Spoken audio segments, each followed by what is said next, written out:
I'm Leah Bonvissuto, and I directed But You're Holler.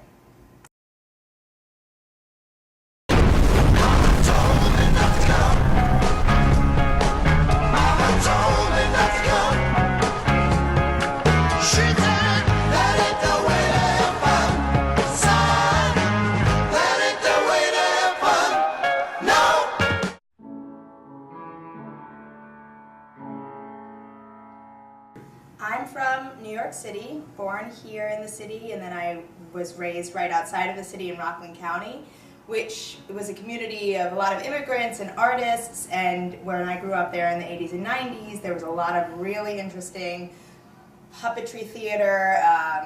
It is community theater, but it was very much activist theater and rock and roll theater, and so I was raised within that, and then my parents come from a more traditional Broadway background, so I kind of grew up with both of those things.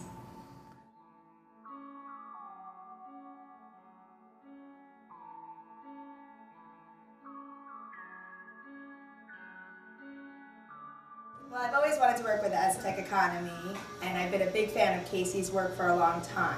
So I was a shoo-in to say yes already, but then when I read the play, I really fell in love with it. And first of all, the characters and the place that it takes place is something I knew very little about. West Virginia being coal mining country and a society that is kind of dependent only on itself, really, and they're so inward looking in that way. It's fascinating. The fact that they have their own dialect and their own industry is fascinating to me, and I wanted to learn about it. But more so on a theatrical level, I was really fascinated just by the challenge of staging a play in a coal mine and the opportunity to do a play without a theater. It just doesn't need a theater. It doesn't need lights. And I wanted to see how bare bone we could get it, how stripped down we could go in terms of the design elements. And I think that we even went further than we originally thought we were going to go, so it was really exciting.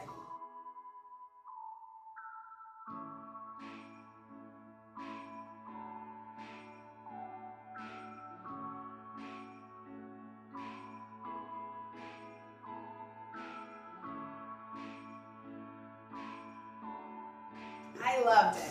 It was one of the most fun experiences I've ever had, and I knew that going in because I knew everyone socially, and in some ways, you know, with Adam Belva, we've worked together many times. But my favorite thing about working with people is when we come from different experiences and having to take what an actor gives me and take a split second, run it around in my mind and think about what the best way to respond to this specific actor is. And in this case, not only does everyone come from a different background, most people come from different backgrounds and different trainings, but everyone came from a very different background from me. So it was constantly keeping me on my toes, and I also think it was really fun for me to bring what I think was the feminine perspective to the play, because there's so much heart in it, and there's women in the play that we never see and never meet, and I think with a play like this, which is so male-driven, just having a little bit of an outside eye that is female keeps that side of the heart in it.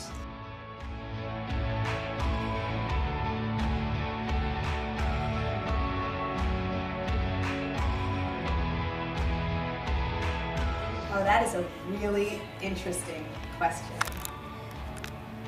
I have to say that, and I'm sure being in a coal mine might feel something like this, and I didn't realize this until I did what I'm about to say for the first time, but I recently went scuba diving for the first time, and I think that being trapped underwater would certainly be the most terrifying place to be. Now that I have been scuba diving, I feel like being in a coal mine must feel similar. You don't know where's up and where's down, and you have no perception of your place on the earth. It actually feels, I think, like you're outside of the earth.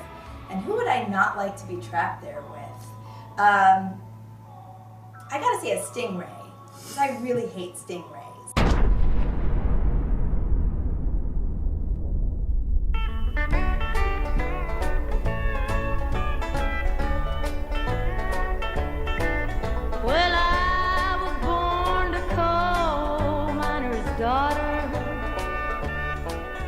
In a cabin on a hill in get your holler.